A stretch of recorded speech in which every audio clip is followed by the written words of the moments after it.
মঙ্গলবার সচিবালয়ে পরিবেশ, বন ও জলবায়ু পরিবর্তন বিষয়ক মন্ত্রণালয়ের উপদেষ্টা সৈয়দা রেজওয়ান হাসানের সঙ্গে বৈঠক করেছিলেন ঢাকায় নিযুক্ত জার্মান রাষ্ট্রদূত আচিম ত্রোস্টার।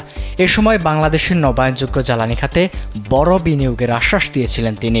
একদিন পর এবার অন্তর্বর্তীকালীন সরকারের সংস্কার উদ্যোগকে সমর্থনের পাশাপাশি বাংলাদেশকে নবায়নযোগ্য জ্বালানির জন্য ৬০০ মিলিয়ন ইউরো দেওয়ার প্রতিশ্রুতি দিয়েছে জার্মানি, যা বাংলাদেশি টাকায় প্রায় ৮,০০০ কোটি টাকা।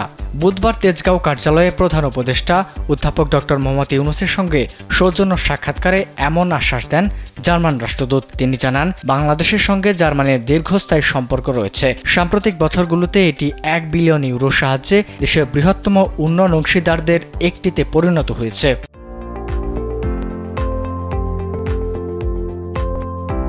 এরই মধ্যে বাংলাদেশের নবায়নযোগ্য জ্বালানির জন্য ৫০ মিলিয়ন ইউরো সহায়তার প্রস্তাব দিয়েছে জার্মানি। বিশেষ সুবিধা কর্মসূচির আওতায় ৮ বছরে মোট ৬০০ মিলিয়ন ইউরো ঋণ দেওয়ার কথা রয়েছে দেশটির।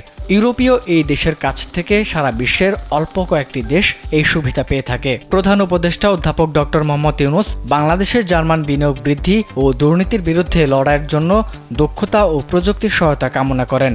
তিনি জানান, জার্মান বিনিয়োগে যে কোনো বাধা দূর করতে আগ্রহী অন্তর্বর্তীকালীন সরকার।